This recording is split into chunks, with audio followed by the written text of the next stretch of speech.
Leeladhar and Ajay Bagga of OPC Asset Solutions. Dilip, I'm going to come to you first. Is HPCL here onwards, I'm caveating it, here onwards HPCL a better bet for increases in stock price than BPCL?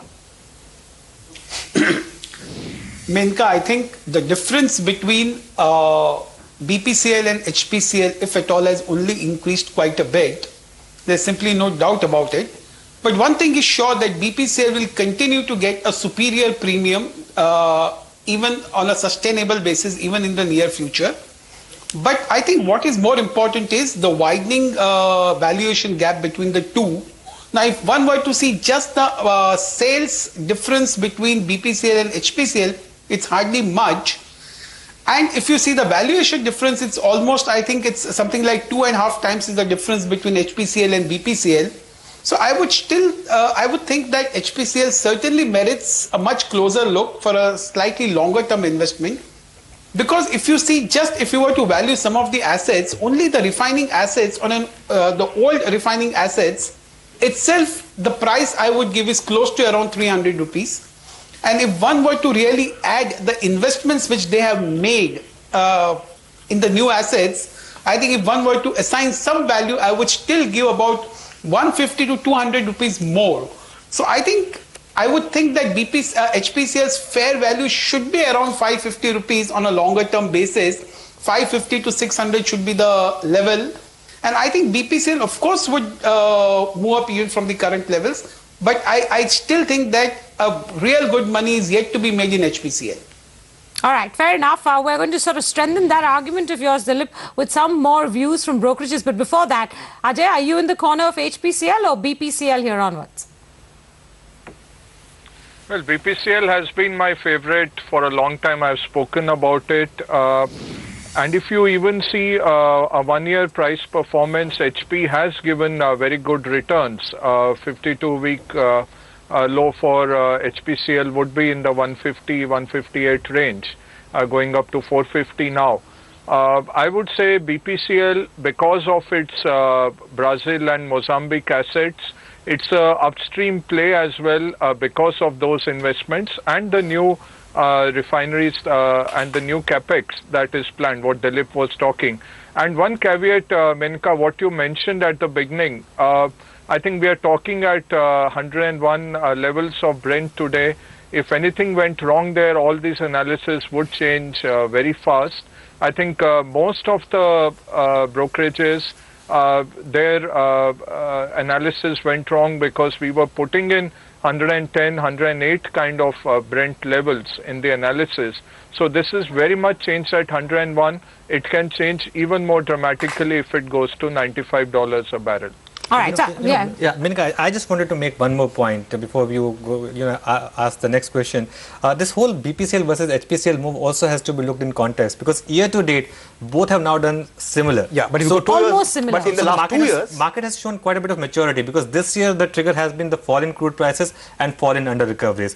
If you go turn the clock 2 years back, then BPCL is a massive outperformer, and that again because the market at that point was really worried about what was happening to purely the oil marketing company side of business, where HPCL is more focused in, while BPCL very smartly diversified itself into, as Ajay said, Brazil and Mozambique, and bought some upstream assets. So it's de-risked itself. In case crude goes back to 130 or 140, HPCL can correct 40% or 50%. There's a good chance that BPCL does not correct, because whatever it loses domestically, because of its upstream assets overseas, it manages to gain that Okay, back. so fair enough. We're caveating the fact that this conversation is being held in the backdrop of declining global crude prices. But nonetheless, just to make the point that maybe there's more here to run, for HPCL than BPCL, I'll quote, some sort of views put out by Goldman Sachs today in their report. So they've done a sort of a blue sky price target, and they've said that, in the best of circumstances, HPCL stock price could move up to about $1,505. That's a 260% appreciation from here on. Same blue sky analysis for BPCL is $1,236. That's 102% appreciation from here onwards. So clearly, if you believe in what Goldman Sachs is putting out there, you'd say that there's a 200% appreciation to be had in the HP stock than in the BP stock. Dilip, would you look at it the same way? Well, I have not really gone through how those people have really valued it. But I'm just assuming that the oil prices remain around $100, and even if one were to take the fair play on the assets and the amount that each of the companies have invested, and that's where I'm coming from, that the price of around 550 to 600 looks possible over next 1.5 years. What will add really to the valuation is as the subsidy really comes down and the under recoveries come down, the cash flows will improve tremendously, and once the cash flows improve very much, I think they also will get a good amount of premium. So I'm not factoring the cash flow, which is going to be such an important play in this particular thing. I'm just valuing based on the existing assets and the crude price at the moment. Now, would the Goldman Sachs view, Ajay, change your mind and cause you to shift from BP to HP as a better bet in the next 12 months? Yeah, I think sitting today, definitely you can look at these prices, what we are ending today at. You're looking at a better price appreciation possibility for HP. But BP, we are expecting in the next couple of months the Mozambique declaration of the reserves, which are going to go up substantially.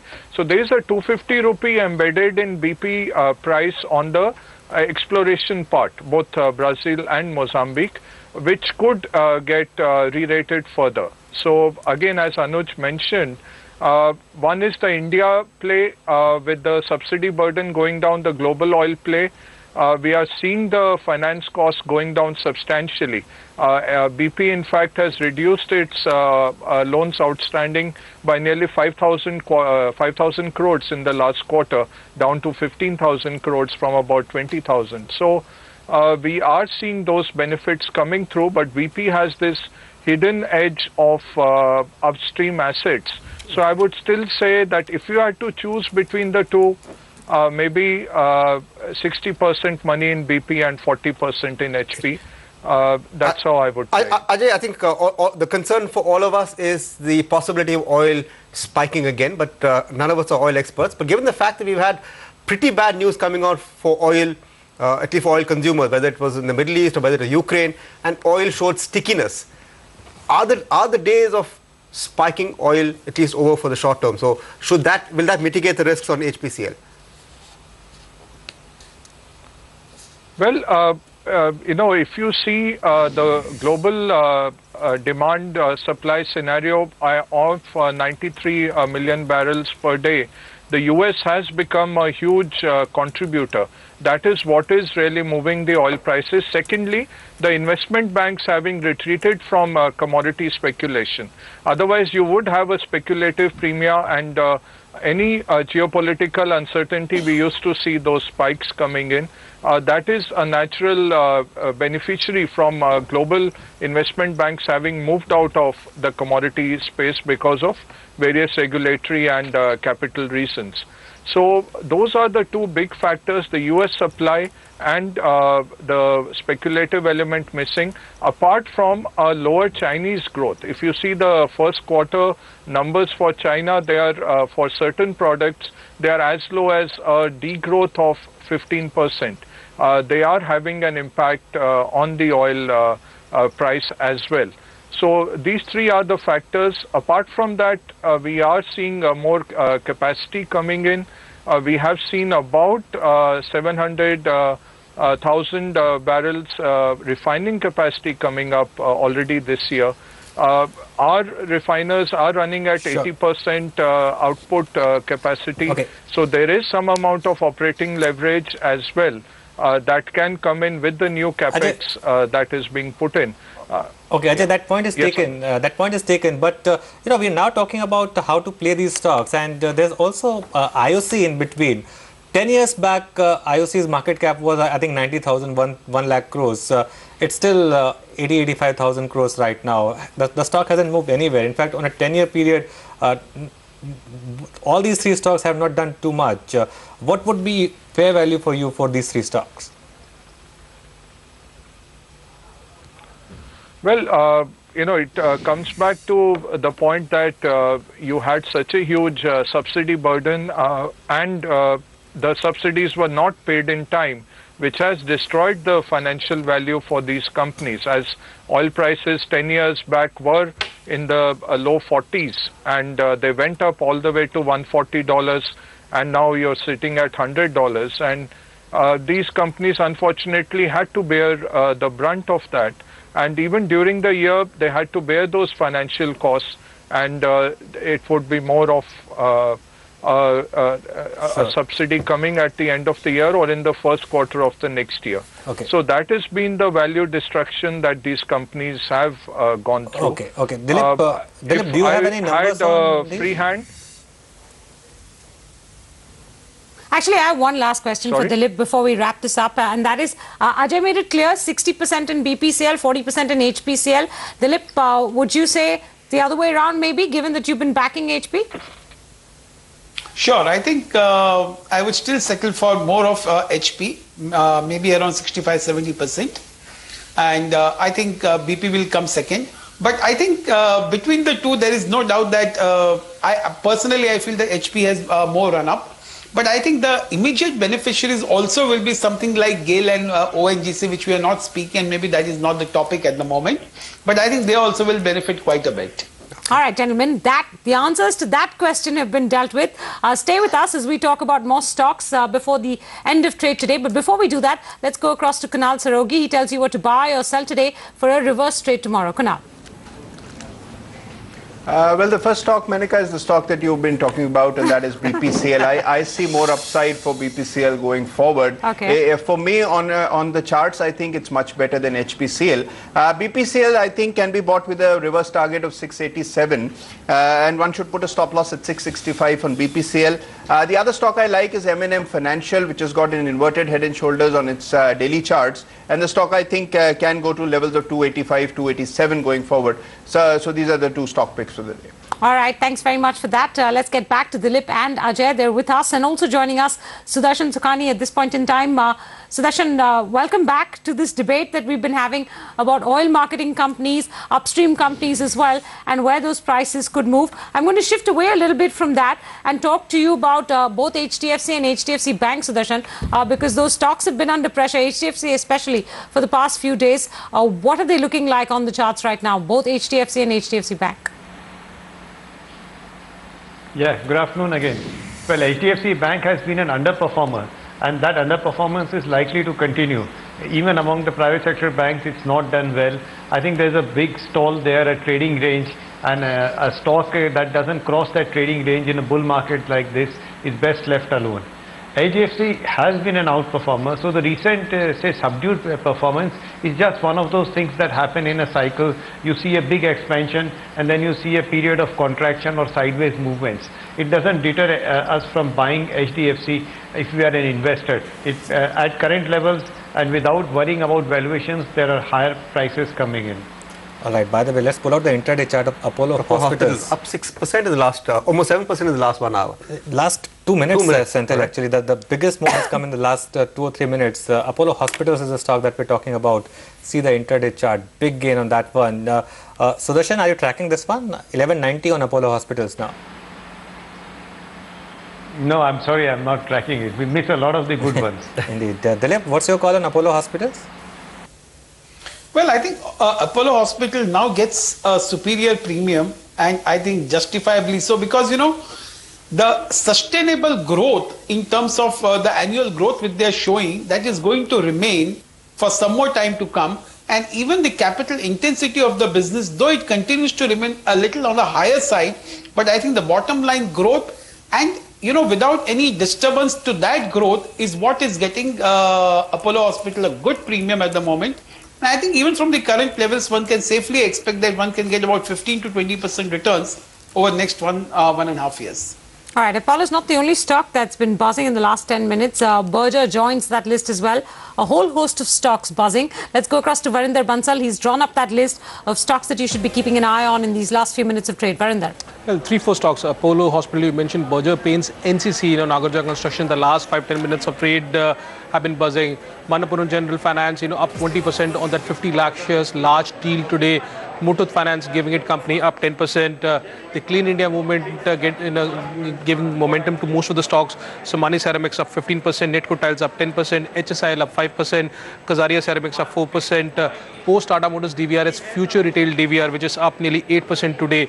Balaji Telefilm, the stock is up 15% today. The stock has moved from rupees 30 to as high as 83 in the last 1 year. Stake sale talks which are going into the market, unconfirmed, of course. All those pipe-related stocks after that, imposing of import duty. Maharashtra Seamless, ISMT, Jindal Saw, anywhere up 5 to 10%. Some of other buzzers, Gateway District Parks, the stock is up 7%. The subsidiary is coming up with an IPO next week, so watch out for that. Marks and Pharma has been just amazing, from 6 rupees to as high as 53 rupees, up nearly 10 times in the last 1 year. The stock is up nearly 12-13% even today. Lovable Lingeries, all the tire related stocks like C8 is up 6% today. Ashok Leyland, Capital First, Group Finance are buzzing anywhere between 5 to 7%. And one small cap stock, Cantabil, it's into the textile space. It's up 20% for second day running. By the way, talking about buzzing stocks, one stock has moved $400 in a matter of 3 or 4 minutes. That's TTK Prestige from 3,990 to 4,300 has happened just by the time Varinder was minutes. talking. TTK Prestige is the stock that we're talking about. Look at that big move on that stock. It was flat at 3,900 and 320 rupee move has come in a matter of 10 or 15 seconds. Inexplicable, I suppose. No news, nothing as of yet that seems to indicate why that stock would be moving up. And it isn't as if we've even seen a late surge in markets, because we're actually now below 7,900 on the there are a lot of front. shares that have moved up. I think it's just about looking for ideas. Texmaco is up about 6% or 5% in the last few minutes. And most of these stocks are still 5 to 10% off the recent highs, and that's what we were talking about in the mid cap basket. The index is up 1%, is still 6% away from the recent highs. Individual stocks are still 20 to 25% from the recent highs, and that's what's happening right now. Traders are just focusing on those stocks, and that's what's happening right now. TTK Prestige, big gain on that one. In fact, the market is closing now, just about 30 seconds. So people looking for multi-bagger, we come and ask again for multi-bagger ideas later, but take us through to market close. Indeed. So it's a flat day, but that's going to actually deceive you, because there were a lot of big movers in trade. Even on the index itself, BPCL was up 4%, M&M was up about 4%, Tata Motors was up 3%. So quite clearly the market had leadership from auto stocks. Maruti also was up about 2%, and cement was the other pack that did well, led by Ultratech again. That stock was up close to 2%, and ACC was up about 2%. So there were big gainers, but 2 or 3 heavyweights actually dragged the markets quite a bit. Menika, HDFC in particular was down about 2%. Yeah, I think HDFC Bank had a slightly rotten day today. Besides that, it was IT, led by TCS and Infosys, both losers in trade today, and pharmaceuticals, Sun Pharma and Cipla, both those stocks not doing well at all. Some of the late joiners to that list of red: Reliance down about 0.6%. You had Bank of Baroda mildly in the red, and 2 metal stocks, Hindalco and Tata Steel, not doing well in trade either. So that's sort of, of course, I can't not mention ITC and Hindustan Unilever after mentioning FMCG. So that pretty much wraps up the list of stocks that did not do well on the Nifty. On the mid-cap side, Senthil, we've been keeping an eye out on stocks outside of TTK Prestige that have done very well. Varinder already mentioned NCC. That's up about 11% in trade today. Tata Tele up 11% in trade. Ashok Leyland up about 8%.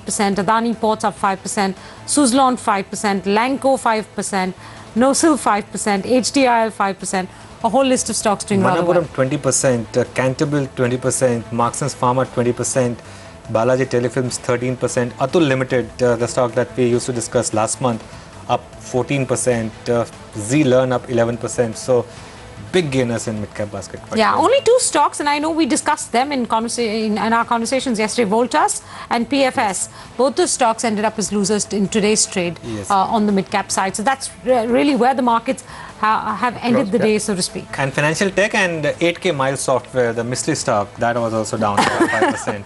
So that along with Kingfisher, mystery stocks. So let's get back to Sudarshan. What did you make of today's trade? We hit an all-time high yesterday. We've held on to most of all the gains we made and added just a bit. So how do you play the market for tomorrow?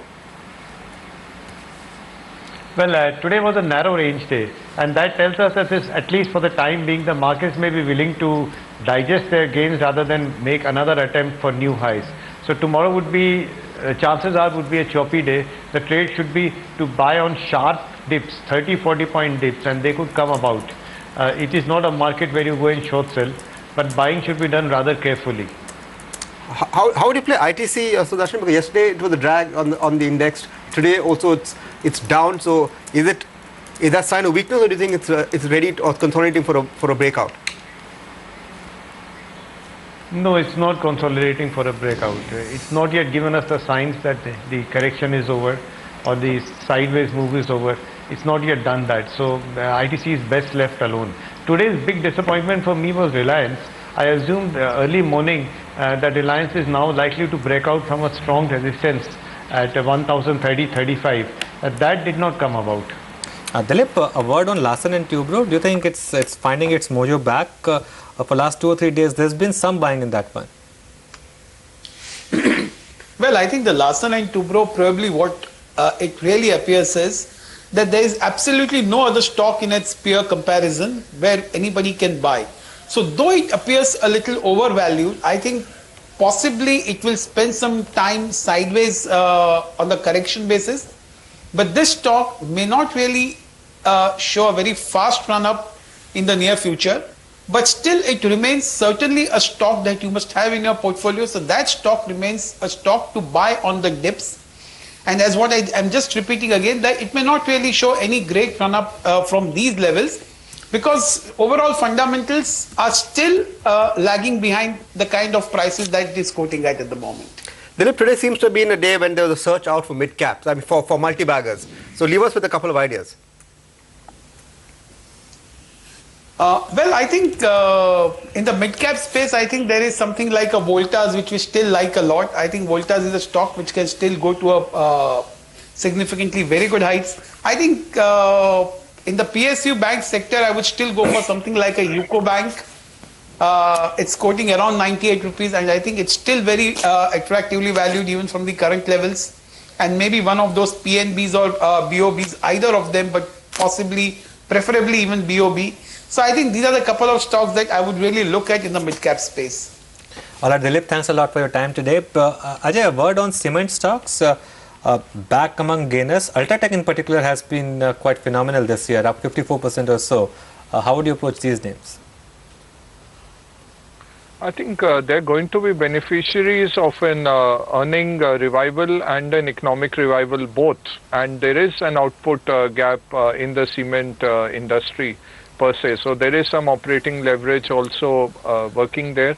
I would put probably the most attractive in my mind would be ACC and Ultra. These would be the two top picks. Sudarshan, would you agree in cement? Yeah, cement has been a favorite sector, went through a very sharp correction. You know, this is a buy on dips opportunity. It's a matter of choice, but Ultratech, ACC and Ambuja could be a pecking order. Sudarshan, Sesa, move up